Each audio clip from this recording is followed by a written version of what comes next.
Porque se viverdes segundo a carne, morrereis. Mas se pelo Espírito mortificardes as obras do corpo, vivereis. Romanos 8, verso 13. Considere os males do pecado. Refiro-me aos males presentes. O perigo diz respeito ao que está por vir. O mal está presente. Podem ser mencionados alguns dos muitos males que acompanham um pecado não mortificado. A. Entristece o Santo e Bendito Espírito, dado aos cristãos para neles habitar e permanecer.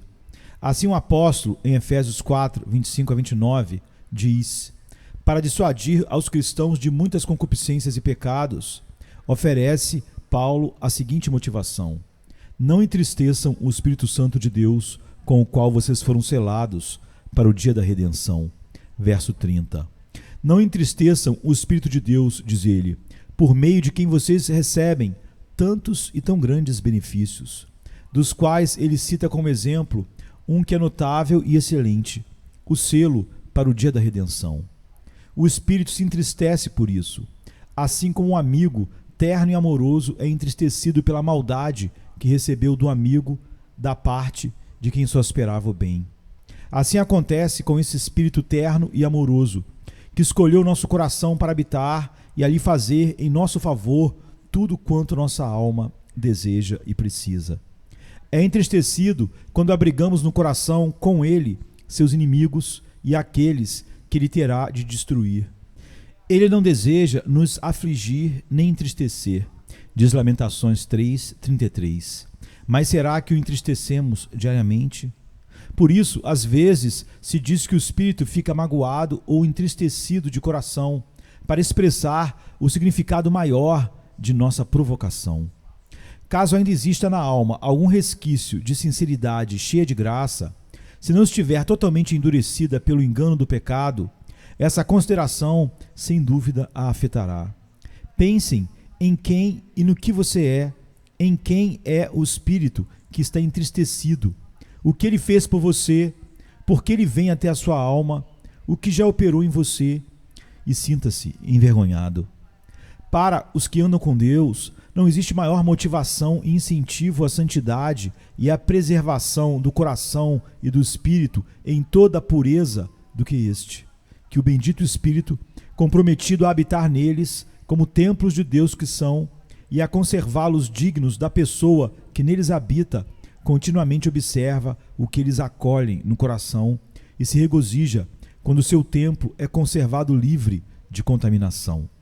Esse foi o grande agravante do pecado de Zimri, que introduziu uma adúltera na congregação, à vista de Moisés e dos demais que choravam pelos pecados do povo, como está em Números 25, verso 6. Não é mais séria nossa aceitação de um pecado quando permitimos que habite em nosso coração, quando é acolhido, como forçosamente acontece se somos cristãos, sob o olhar típico do Espírito Santo, zeloso de conservar puro e santo o seu tabernáculo? B. O Senhor Jesus é ferido de novo por esse pecado. Sua nova criatura é ferida no coração. Seu amor é frustrado e seu adversário gratificado. Assim como abandonar totalmente a Jesus mediante o engano do pecado é crucificá-lo de novo e expô-lo à vergonha pública, também, quando alguém acalenta o pecado que Jesus veio para destruir, deixa-o ferido e triste. C. O pecado anula a utilidade do indivíduo em sua geração. Suas obras, seus esforços, sua labuta raras vezes recebem a bênção de Deus. Caso se trate de um pregador, Deus quase sempre golpeia seu ministério de modo que trabalhe em meio às chamas e não seja honrado com qualquer sucesso nem com a realização de obra alguma para Deus de verdade. Ele pode atrair homens, mas homens que continuarão sem serem regenerados. O mesmo se pode dizer de outras atividades. Nestes dias, o mundo está cheio de cristãos professos pobres e inexpressivos. Pouquíssimos andam em alguma beleza ou glória.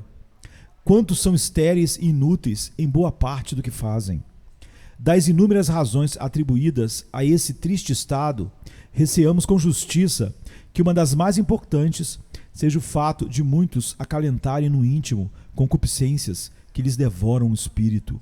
Fixam-se como vermes na raiz da sua obediência, corroendo-a e enfraquecendo-a dia a dia. Todas as graças e todos os meios pelos quais a graça pode ser exercida e desenvolvida são prejudicados. E quando há algum sucesso, Deus fulmina os empreendimentos desses indivíduos. Essa, portanto, é minha segunda diretriz e diz respeito à oposição a ser feita contra o pecado e à sua permanência na alma. Mantenha vivas no coração essas e outras considerações sobre a culpa, o perigo e a iniquidade. Medite muito nessas coisas. Fixe continuamente a atenção nelas. Ocupe seus pensamentos com essas considerações.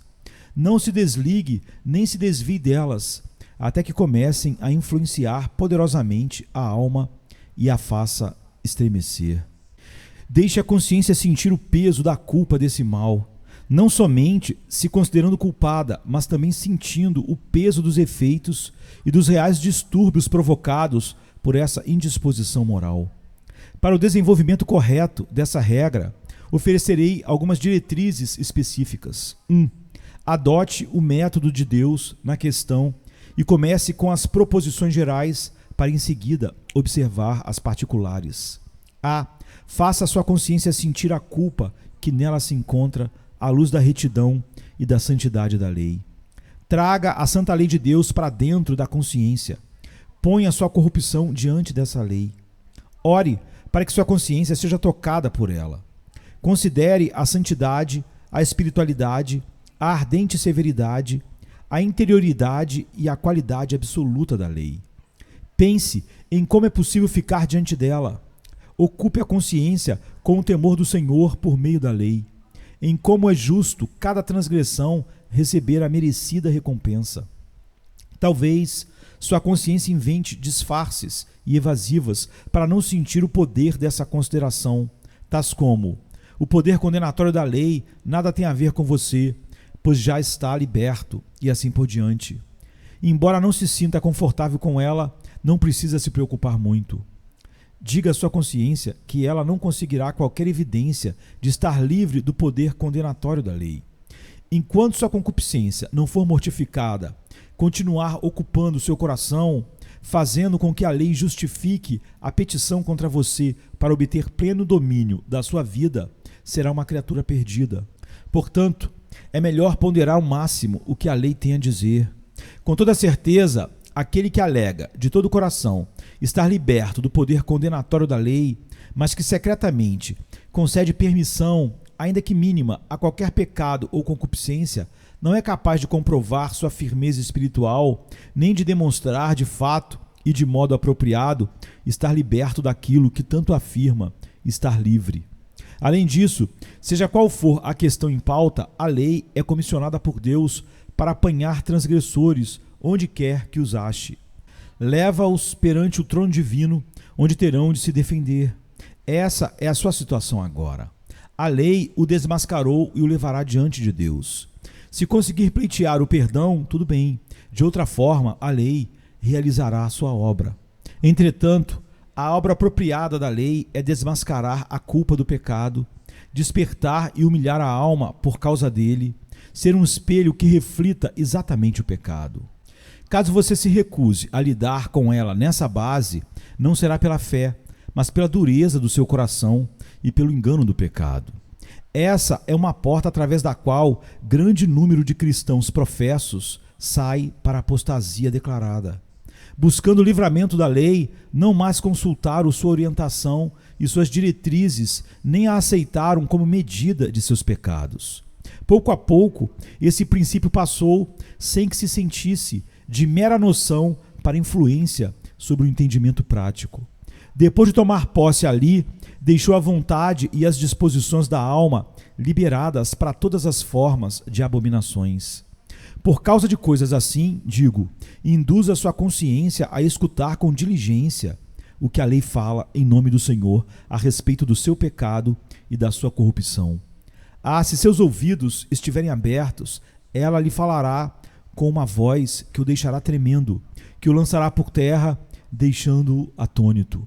Se quiser mortificar sua corrupção, precisa conectar sua consciência à lei e protegê-la de todos os disfarces e exceções, até que ela reconheça a própria culpa com clareza e eficácia de entendimento, a fim de que, a partir daí, conforme diz Davi, seu pecado sempre o persiga, como está no Salmo 51, verso 3.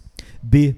Leve sua consciência ao Evangelho, não para receber alívio, mas para ter convicção de sua culpa. Olhe para aquele a quem traspassou e amargure-se. Diga à sua alma: o que fiz? Quanto amor, quanta misericórdia, quanto sangue, quanta graça desprezei e pisoteei. É assim que retribuo ao Pai o seu amor, ao Filho o seu sangue, ao Espírito Santo a sua graça. É assim que recompenso o Senhor.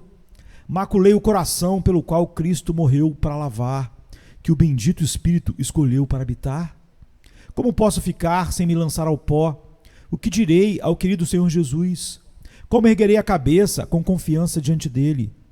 Considero a comunhão com ele de tão pouco valor que, por amor a essa concupiscência vil, quase não deixei o mínimo espaço para Jesus se deleitar e participar em comunhão comigo em meu coração. Como escaparei se negligenciar tão grande salvação? Ao mesmo tempo, o que direi ao Senhor? O amor, a misericórdia, a graça, a bondade, a paz, a alegria, a consolação, desprezei e considerei como nada, só para acalentar um pecado no coração. Alcancei uma visão da face paterna de Deus para contemplar seu rosto e provocá-lo face a face. Minha alma foi lavada a fim de ter mais espaço para novas impurezas. Vou esforçar-me para tornar vão o propósito da morte de Cristo. Vou entristecer diariamente esse espírito mediante o qual sou selado para o dia da redenção. Ocupe sua consciência diariamente com esses pensamentos. Veja se ela consegue manter-se firme diante desse agravamento de sua culpa. Se ela não for levada a se rebaixar e a se quebrantar na medida certa, receio que o seu caso seja perigoso. 2. Passe para as proposições particulares. Agora, todos os benefícios dos princípios gerais do Evangelho devem ser levados em conta, como, por exemplo, a redenção, a justificação e coisas semelhantes. Considere, em especial, o amor pela alma expresso por eles mediante o agravamento da culpa, da corrupção. A. Considere a paciência e a tolerância infinitas de Deus com você. Considere como o Senhor poderia tê-lo tornado vergonha e opróbrio deste mundo, objeto da ira para sempre, como você nasceu, como tem sido falso e traiçoeiro com Deus em muitas ocasiões, lisonjeando com os lábios, mas quebrando todas as promessas e compromissos com Ele por meio do pecado contra o qual agora luta. Mesmo assim, Deus poupou você em muitas ocasiões. Embora tenha a ousadia de pôr a paciência dele à prova para ver até onde ele aguenta. Porque ainda peca contra o Senhor? Quer cansá-lo e submetê-lo às suas corrupções? Será que achava totalmente impossível que Deus o suportasse por mais tempo? Que ele o repudiaria e que não seria mais gracioso com você? Que toda a tolerância dele se esgotara e que o inferno e a ira já estavam preparados e prontos para você? Entretanto, acima de todas as suas expectativas, ele voltou a visitá-lo com amor. Mas mesmo assim, você continua a provocá-lo diante de sua glória? B. Quantas vezes esteve a ponto de se endurecer pelo engano do pecado, mas pela graça rica e infinita de Deus, foi restaurado a comunhão renovada com o Senhor. Não percebeu que estava decaindo da graça, que o deleite das disciplinas, nas ordenanças, na oração e na meditação desapareciam, que aumentava a inclinação para o viver frouxo e descuidado, e que todos esses males, assim como antes, começavam a se amaranhar novamente em sua vida, de forma quase irreversível? Ocupou-se de prazeres, de caminhos e de convívio com companheiros de quem Deus se desagrada? Quer aventurar-se para ainda mais perto da beira do abismo do endurecimento? C. Todos os meios de Deus lidar com você pela graça, com disposições providenciais, livramentos, aflições, misericórdias, prazeres, tudo acontece aqui. Por isso digo, e por meios semelhantes, bombardeie sua consciência e não lhe dê sossego até sentir totalmente a culpa da corrupção que habita em você, até que tome conhecimento de sua ferida e se prostre no pó diante do Senhor. Se isso foi feito de modo eficaz, todos os demais esforços perderão valor. Enquanto a consciência tiver meios de aliviar-se da culpa do pecado, a alma nunca tentará fazer a própria mortificação. Estando assim afetado por seu pecado, passe em seguida a buscar o anseio e o desejo constantes de livrar-se do poder dele. Não permita que o coração fique um momento sequer acomodado com seu estado e condições atuais. Desejos ansiosos de realização natural e social não têm valor nem consideração, além de incitar e de despertar o indivíduo em quem existe o uso diligente de meios para alcançar o objetivo visado. No campo espiritual é diferente. O anseio profundo de livramento é, em si, uma graça e tem grande poder para conformar a alma ao que deseja. Por isso, o apóstolo, ao descrever a divina tristeza do arrependimento na carta aos Coríntios, atribui esse desejo veemente a uma das importantes graças colocadas em ação, como está em 2 Coríntios 7, 11. No caso do pecado que habita em seu íntimo e do poder que nele opera, o que ele declara? Em Romanos 7, 24. Seu coração anseia ardente e apaixonadamente por libertação. Se essa é a mentalidade dos santos ao fazer o exame geral do pecado que neles habita, como será ampliada e ressaltada quando se acrescentarem a ira e o poder assustador de algum pecado e corrupção específicos. Pode ter certeza de que, se não ansiar por livramento, não o obterá. Isso deixará seu coração vigilante em busca de todas as oportunidades de obter vantagem contra o inimigo, disposto a aceitar qualquer tipo de assistência para destruí-lo. Os desejos ardentes são a própria vida de quem ora continuamente. Isso nos é recomendado em todas as condições, e em nenhuma delas é mais necessário do que quando é preciso pôr em operação a fé e a esperança, movendo a alma em direção ao Senhor. Coloque sua alma numa condição de ofegar e de suspirar. Anseie, suspire, clame. Você conhece o exemplo de Davi, não precisa insistir nele. Considere se a indisposição moral que deixa você perplexo não está arraigada em sua natureza e não é acalentada, alimentada e ampliada por sua constituição. Sem dúvida, uma tendência a determinados pecados pode achar-se no temperamento e na disposição natural dos seres humanos. Nesse caso, considere 1. Isso nem de longe constitui a mínima atenuação da culpa pelo pecado. Alguns, com uma conotação abertamente profana, atribuirão toda a perversidade a seu temperamento. Não sei se outros usam a mesma consideração para se sentir livres da culpa de sua intemperança. Por causa da queda, da depravação original da nossa natureza, o combustível e o alimento de qualquer pecado permanecem em nosso temperamento natural. Davi reconhece o fato de ser pecador de nascença, desde que foi concebido pela sua mãe, no Salmo 51, verso 5. Fato que agrava e não diminui nem atenua o seu pecado. Se você tem especial tendência a determinada intemperança pecaminosa, isso não passa de manifestação da concupiscência original da sua natureza, que quer rebaixá-lo e humilhá-lo. 2. O que você precisa ter sempre em mente em seu andar com Deus é que seu temperamento e sua disposição concedem imensa vantagem ao pecado e a Satanás. Sem vigilância, cuidado e diligência, certamente prevalecerão contra a sua alma. Milhares de pessoas já foram lançadas precipitadamente no inferno por esse motivo. De outra forma, na pior das hipóteses, teriam ido numa velocidade mais suave, menos provocadora, menos maligna. 3. Para a mortificação de uma indisposição moral tão arraigada na natureza humana, além de todos os meios e modos já mencionados, nos quais ainda assim insistirá, existe um recurso notavelmente apropriado. É aquele do apóstolo: mas esmurro meu corpo e faço dele meu escravo. 1 Coríntios 9, 27. Reduzir o próprio corpo à sujeição é uma ordenança de Deus que visa a mortificação do pecado.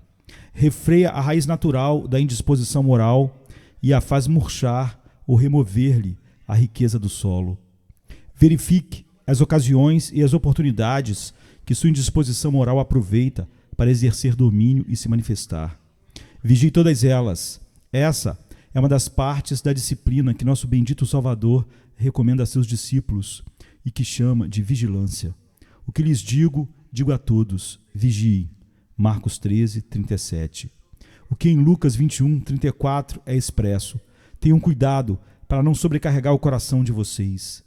Vigiem todas as manifestações de suas corrupções. Refiro-me ao dever que Davi professava pôr em prática. Disse ele: guardei-me de praticar o mal. Salmo 18, 23. Ele vigiava todos os meios e táticas de sua iniquidade, a fim de lhes tomar a dianteira e de se levantar contra eles. É a isso que somos convocados com a ordem de considerar os nossos caminhos. Pense nos caminhos, convívios, oportunidades, estudos, negócios e condições oferecidos no passado ou que lhe continuam sendo oferecidos, que tiram vantagem da sua indisposição moral. Coloque-se zelosamente contra todos eles. O ser humano faz isso contra as enfermidades e indisposições físicas. A estação, a comida, o ar que lhe faz mal, tudo isso é evitado. As coisas da alma têm menos importância? Saiba que quem ousa distrair-se com oportunidades de pecar, também ousará pecar. Aquele que se aventura nas tentações à iniquidade, também se aventurará na própria iniquidade. Azael achava que não era tão ímpio quanto o profeta disse que seria. Para convencê-lo, o profeta não lhe diz mais do que: você se tornará rei da Síria. 2 Reis 8:13. Se gosta de se aventurar em tentações para a crueldade, será cruel. Se contar a um homem que cometerá tais e tais pecados, ele ficará assustado. Se conseguir convencê-lo de que se aventurará nessas ocasiões e tentações, pouca base sobrará para ele se sentir confiante. As diretrizes específicas pertinentes a esse assunto são muitas para serem abordadas aqui. Todavia, como o assunto não é menos importante do que as demais doutrinas que aqui temos enfocado, tratei-o de modo mais amplo em outros itens que falam sobre a tentação. Oponha-se poderosamente contra a primeira manifestação da sua indisposição moral, contra as primeiras ideias que surgirem. Não a deixe conquistar um mínimo terreno sequer. Não lhe diga: até aqui você pode chegar, mas não além. Se ela tiver licença de avançar um só passo, dará mais um. É impossível determinar limites para o pecado. É como a água num canal, uma vez que irrompe, segue o próprio curso. É mais fácil refreá-la quando está parada do que quando em movimento. É por isso que Tiago fala da graduação e do processo da concupiscência, em Tiago 1, 14 e 15, a fim de que possamos detê-la logo no começo. Ao perceber que sua corrupção começa a embaraçar-lhe os pensamentos, oponha-se a ela com todas as suas forças, com mais indignação do que se tivesse conseguido todos os seus propósitos. Considere o que um pensamento impuro deseja alcançar. Quer que você deite e role na tolice e na imundície. Pergunte à inveja o que ela almeja: a morte e a destruição. Lute contra ela com mais vigor do que se já estivesse humilhado em iniquidade. Sem essa tomada de posição, não terá vitória. Assim como o pecado conquista terreno nas afeições da alma para se deleitar nelas, também o faz no entendimento para aviltá-lo. Venha-se, cansado estás, e eu descanso darei.